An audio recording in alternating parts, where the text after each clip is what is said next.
right, my friends, J.R. Dukes here, coming at you with another video. I got a whopper for you today. Guess who just entered the presidential race for this 2024 season? You guessed it, none other than Robert F. Kennedy. Who is Robert F. Kennedy? He is the nephew of President John F. Kennedy, and of course his father was Robert F. Kennedy, the late senator that was also assassinated during his presidential run. At any rate, without further ado, we're going to get right into it, and let's check out this video right here.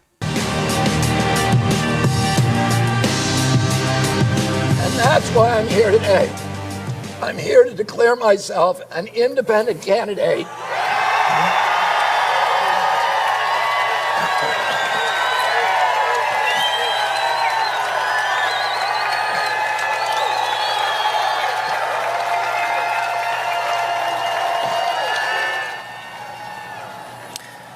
That was Robert F. Kennedy Jr. announcing his defection from the Democratic Party to run for president as an independent. In his fiery speech, RFK Jr. declared independence for America from corporations, from Wall Street, and from Big Pharma, which he maintains is stoking division in this country. His quest to bring an end to the two-party system was not welcomed by his immediate family. His sister, Kerry Kennedy, released a statement on their behalf, rebuking his announcement and writing, quote, "Bobby might share the name as same name as our father, but he does not share the same values, vision, or judgment. Today's announcement, deeply saddening for us. We denounce his candidacy and believe it to be perilous for our country." I just have to say real quick, wow. How would you like to sit across from them during Thanksgiving coming up? What an odd statement. What an odd situation. Your own family, your own sister, releasing a scathing statement. This individual does not share our values. We essentially condemn his campaign. Oh, my goodness. Oh, man, I would not want to be part of their family sitting at the Thanksgiving table.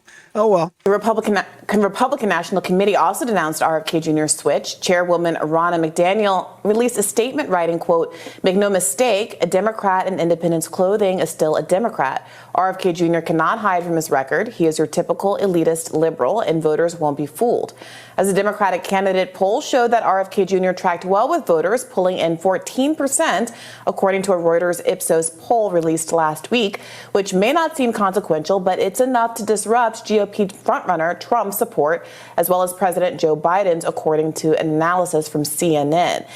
This is what's so interesting. So there was some reporting at the end of last week that the Trump campaign had some internal conversation about how to best respond to RFK Jr. after some of this polling suggested that he could pull more potentially from Donald Trump than Joe Biden. There was a statement by one of Trump's campaign spokesperson, Stephen Chung, who said in no uncertain terms that RFK Jr. is not a conservative. He says voters should not be deceived by anyone who pretends to have conservative values. The fact is that RFK has a disturbing background steeped in radical liberal positions, whether he's a China sympathizer, denigrating gun owners, promoting business-killing green policies, or supporting on-demand abortion. An RFK candidacy is nothing more than a vanity project, for a liberal candidate to cash in on his family's name. We haven't seen this kind of energy against RFK Jr. from Republicans up until this point. Well, now they perceive him as a threat. Exactly. They didn't perceive him as a threat before. And look, the truth is that he has, at this point, a mix of political opinions that do not, frankly, fit neatly into any category. He has some opinions that are welcome on the populist left. He has some opinions that are more conservative in nature. He has a lot of his COVID-related opinions, and some, but not all, of his foreign policy opinions fit somewhat within a libertarian framework, which is why he was drawing a lot of interest from my own party. He attended a lot of libertarian gatherings in the last few months. He was clearly meeting with libertarian-aligned people. He had a lot of engagement on social media with the LP account.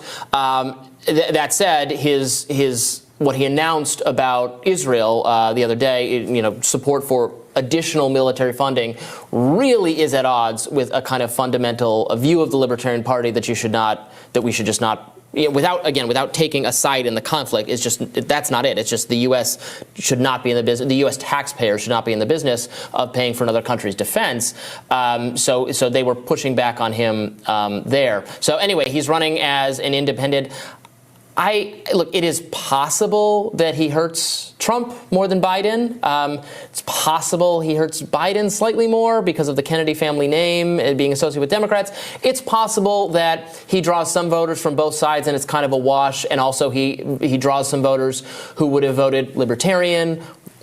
Okay, we're gonna leave it right there. This is a big development. Make no mistake about it. Some of you may be old enough to remember Ross Perot. Of course, he is now deceased, but remember back, what was it, like 1992? Ross Perot single-handedly put Bill Clinton in office when he ran for president against George H.W. Bush. I believe he drew 19, 20, 21%, something like that. So having a third-party candidate that's already polling at 14% is a significant development. Now, my opinion is pretty straightforward. I don't think you can reasonably say the name Kennedy and think it's going to really harm the Republican Party that much. However, I could be wrong. I guess time will tell. But one thing I know about the Democratic Party is they are extremely nostalgic. They always have a longing for family, for dynasty, for basically just tradition. Whatever word you want to use, fill it in. And these type of traditions run deep in the Democratic Party, and I'm certain that it's going to harm Joe Biden in his reelection bid. Personally, I think it's good news, but we'll just have to wait and see. I tell you what I'd like you to do for me. I'd like you to go ahead and tell me in the comments below, do you think it's going to hurt Donald Trump? Do you think it's going to hurt Joe Biden? Do you think it's going to hurt both? Do you think it doesn't matter? And also, what do you think about RFK? Do you think he's a viable candidate? Do you like him, dislike him? I'm interested. Put it down in the comments below. I'm always interested in hearing what you have to say. Before I go, I do want to show you a poll that was taken recently. And this particular poll is a three-way contest between, of course, President Joe Biden, Donald Trump, and RFK. And as you can see, as we mentioned, he's polling at 14%. Donald Trump is still ahead in this particular poll at 33%. So I guess time will tell. We'll just have to wait and see how it all plans out, how it all turns out. Stay tuned.